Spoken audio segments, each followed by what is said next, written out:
से नं परबतजरा समस्तिनि मानाव गेदेर MCLA बिथां मुनमुन ब्रह्मनि सायाव देबरगाव UPPL ब्लकनि आफादगिरि बिथां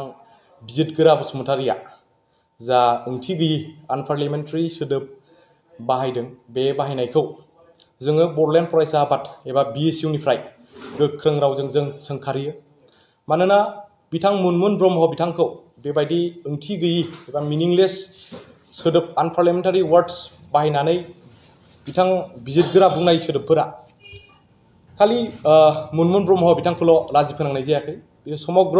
आइजो माहारिखौनो लाजि फोनांनाय जादों होननानै जों सानो। मानोना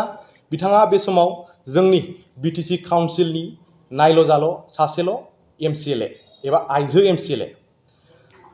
जोंनि काउन्सिलनि सासेल' बे नायल' जाल' सासेल' आइजो MCLAखौ बेबायदि आनपार्लियामेन्टारि एबा ओंथि गैयि सोदोब बाहायनानै बुंनायखौ जोङो बड'लेण्ड फरायसा आफादा माब्लाबाबो जोङो बेखौ सापर्ट होआ आरो बेखौ जोङो गोख्रों रावजों सोंखारियो। जोङो खौरां बिजोंफोराव नुदों दिनै एसे सिगां दहाय सानावहाय जोंना मानाव गेदेर MCLA बिथां मुनमुन ब्रह्मआ क'क्राझार थानायावहाय केस फाइल खालामबाय आरो जों बेखौ BSUनि फालनिफ्राय क'क्राझार जिल्ला एडमिनिस्ट्रेसनखौ बिनि सायाव बिथां बिजितगोरानि सायाव थाबैनो आयेननि राहा लानांगौ होननानै जोङो BSU फालनिफ्राय जोङो खावलायो। बेजों लोगोसे जोङो जोंनि BTC ओनसोलनि मोनफ्रोमबो दल संगठनफोरखौ एबा राजनीतिक हान्जाफोरखौ जाहाथे इयुनाव माब्लाबाबो आइजोफोरनि सायाव एबा खुनु दस्रा व्यक्तिनि सायाव बेबायदि आनपार्लियामेन्टारि एबा ओंथि गैयि सोदोब जाहाथे बाहाया, जों बेखौ BSUनि फालनिफ्राय जेखि राजनीति दोलोआनो जाया जों बेखौ खावलायहरबाय।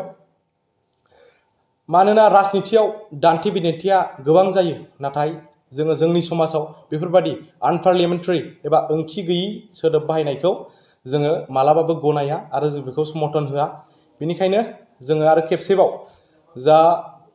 देबरगाव ब्लकनि आफादगिरि बिथां बिजितगोरा बसुमतारिया जोंनि 1 नं परबतजरा समस्तिनि बिथां MCLA मुनमुन ब्रह्मनि सायाव जा आनपार्लियामेन्टारि एबा ओंथि गैयि सोदोब बाहायदों बिनि थाखाय बिथाङा निमाहा बिनांगौ आरो इयुनाव माब्लाबाबो रावबो मोनसेबो दोलोनिफ्राय बेफोरबायदि